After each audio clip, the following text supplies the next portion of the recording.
Time and temp from Tradewinds Island Resorts on St. Pete Beach. Today at 4. Tracking down a teen's killer. New at 4, a local mother's plea.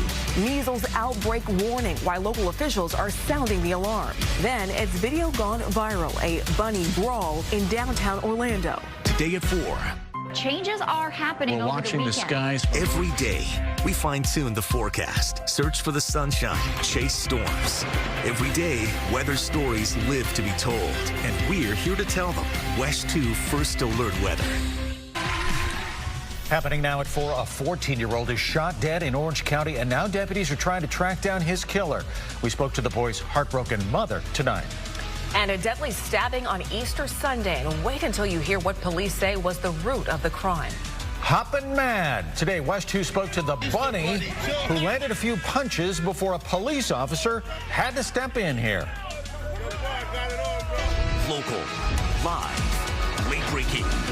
WESH-TV News starts now. First at 4, a young teenager is shot and killed, and now deputies are trying to track down the person who's responsible. Good afternoon. I'm Jim Payne. And I'm Summer Knowles. 14-year-old Anthony Reed was killed over the weekend. Deputies tell us that he was shot in broad daylight Saturday at the intersection of JR Street and Starbright Drive. WESH-TV's Michelle Meredith joins us live from the scene. And Michelle, I can only imagine she's heartbroken, but you spoke with her. What did she have to say? Well, she believes the people who killed her son were his so-called friends, that they played basketball together, and she's understandably very angry. A deadly stabbing on Easter Sunday, and police say it appears alcohol was at the root of the crime because the victim wouldn't drink with the suspect. 32-year-old Juan Barranco, who also goes by the name Juan Aragon, is now charged with second-degree murder, but he hasn't been booked into the jail just yet. WESH-TV's Claire Metz is live at the Daytona Beach Police Department right now. So, Claire, he hasn't been booked, but he is in custody. Absolutely. In custody, but in the hospital. According to police, when he was arrested, he was bleeding from both hands and requires surgery. Now, police say the suspect was wielding a long knife in those hands when he attacked the victim on Taylor Avenue just before 4. We're live in Daytona Beach, Volusia County. Claire Metz, WESH-TV News. Some breaking news on the roads that we are following right now. A crash has shut down part of State Road 429 in western Orange County. All but one lane of traffic is blocked, and first responders are on the scene. 2 of the vehicles involved in the accident are on the left side of the screen. One of them has very significant damage. We did see a helicopter land on the highway, so it appears that at least one person was transported to the hospital. We know that the traffic backup in the southbound lanes, which are the ones coming towards you, is about 4 miles right now. As soon as we learn more information, we'll pass it right along to you. A search for answers today after a series of Easter suicide bombings in Sri Lanka.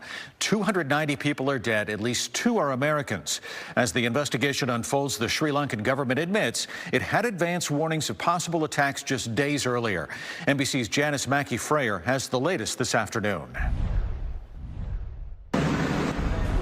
The growing measles outbreak may soon be the worst our country has seen in 20 years. The warning health experts want you to hear. And sickness in the air, why several passengers were taken to the hospital right after their flight from Miami, landing in Boston.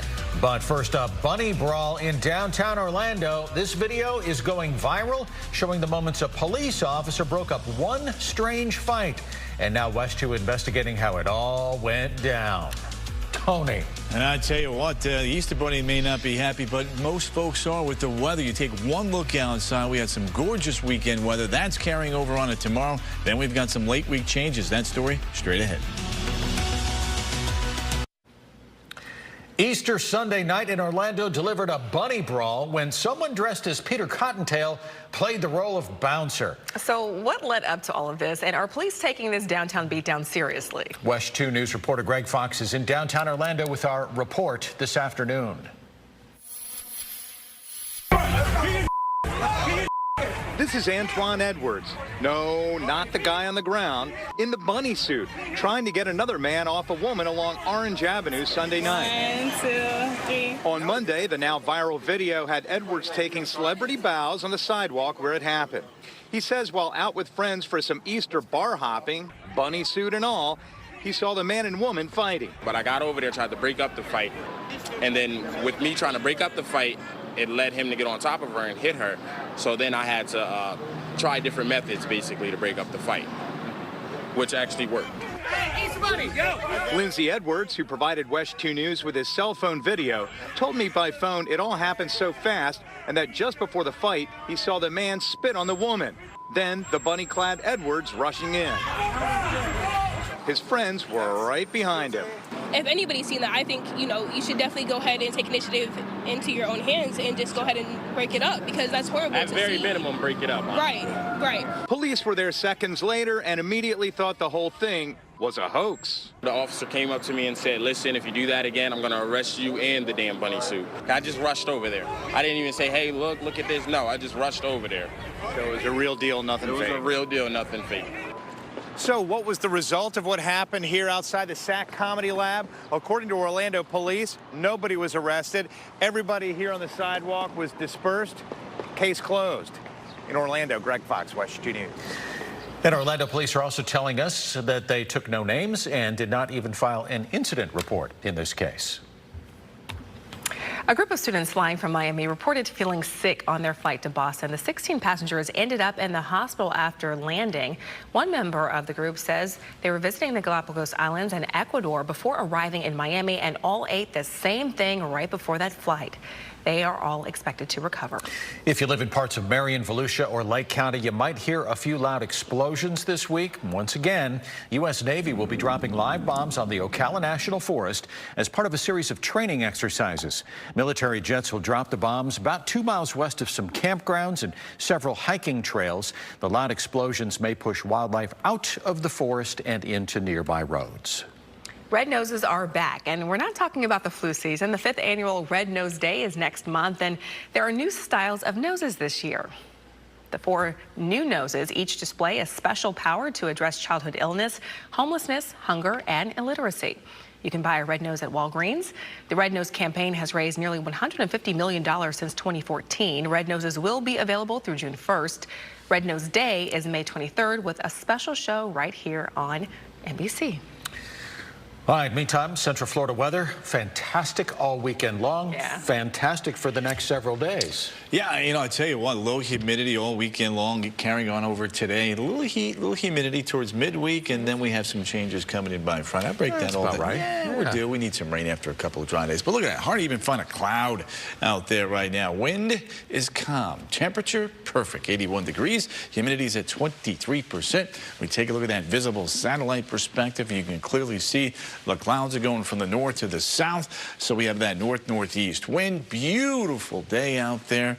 No doubt about that. If you've got outdoor plans this evening, you're going to be in good shape. Futurecast doesn't even show any clouds to about 11 o'clock, and right around midnight, a few start popping up there just offshore Brevard County. 5 degrees. All right, let's look ahead now to Wednesday, Thursday, and Friday. Big dome of high pressure builds back towards the east. Thursday, we get that southerly flow of air. We're sunny, we're warmer, and then as we work our way on into Friday, there is a cold front that will kind of swing on in. Now, there's some significant differences among the long-range computer models. I'm going with the most optimistic one, which will get in and out of here by daybreak Saturday. So we'll have to have you guys keep checking back in just to make sure that one doesn't go awry. 85. 87, 88 through Thursday. There's your Friday forecast. A couple of isolated late-day showers and storms. Does not look severe. And then we'll have to watch this disturbance. May kind of stall out just 2 hours south and at least give us the chance for a couple of late afternoon showers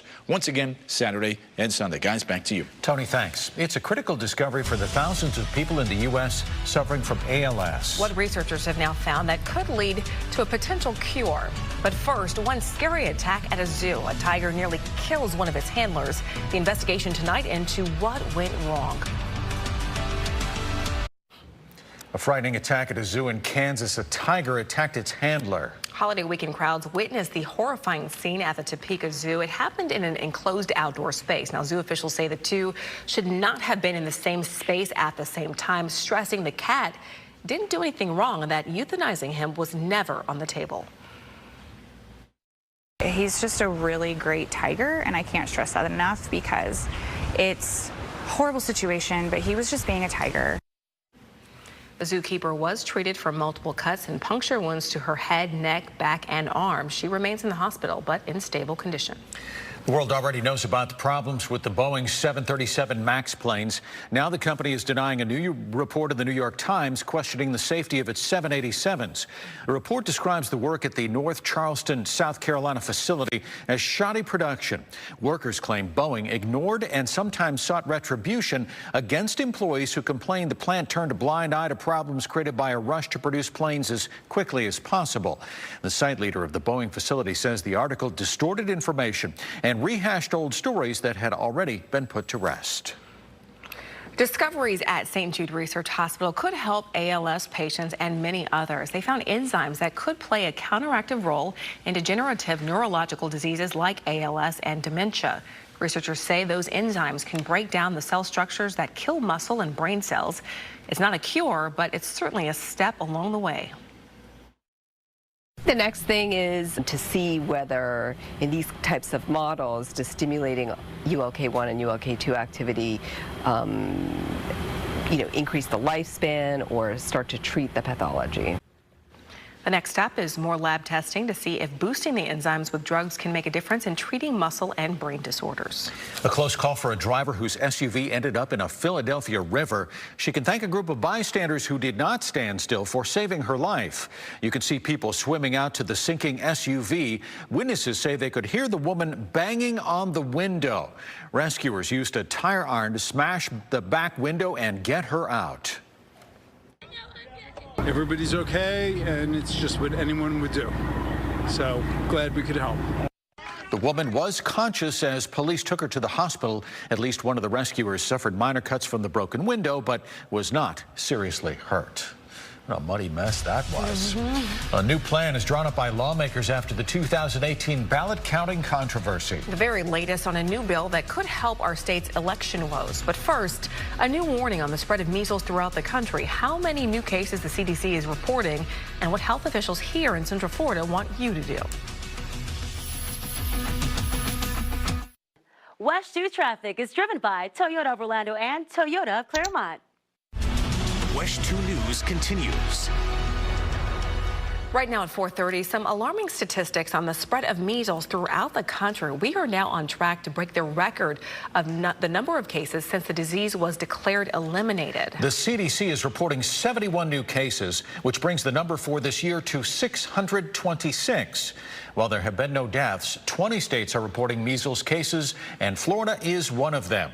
The CDC says the best way to protect yourself and your children is through vaccinations. WESH-2's Matt Lipoli has the warning from local health officials tonight. A new project today to improve Florida's coastline. And we'll show you the restoration efforts underway at Port Canaveral. And if you don't already, you're going to want to hold on to those pennies, nickels, and dimes this week. We'll explain why some small change could be worth a whole lot more than you think. Tony. Outside right now, Jim, we've got some great weather, whether you're along the coast or back towards the interior. Let's take you back towards New Smyrna Beach. Straight ahead, we'll let you know how long this gorgeous weather is sticking around and if there are any changes headed our way as the Leesburg Bike Fest kicks underway on Friday. You're watching WESH-2 News at 4:41.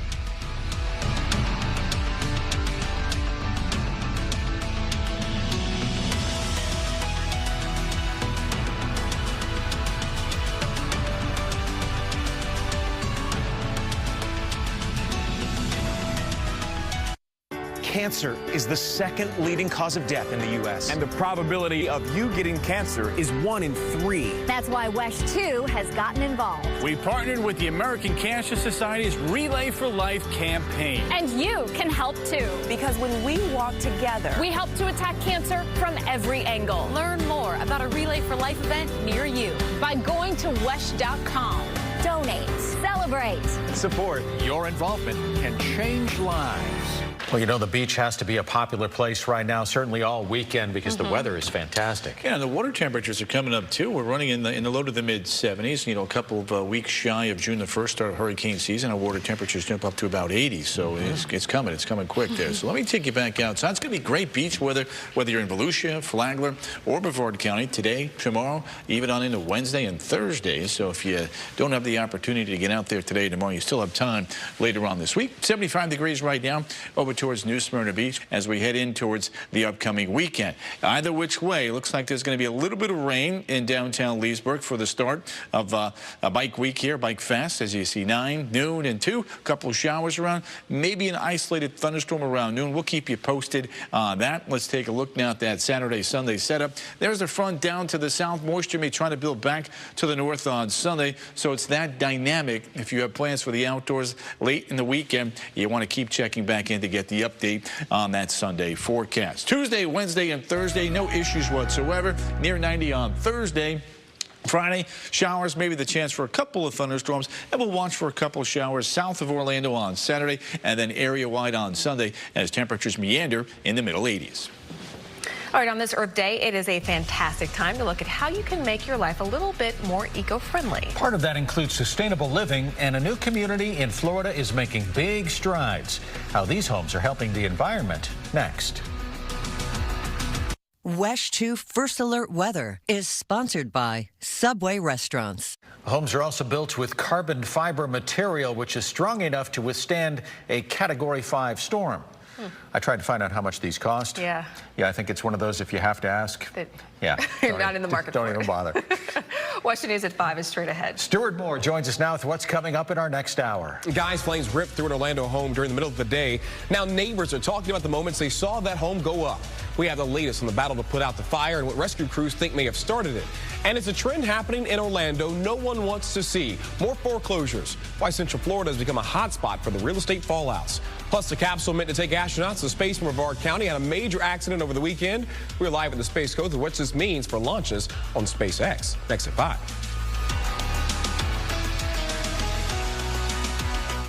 Closed captioning sponsored by Morgan & Morgan. Dial #law on your cell phone.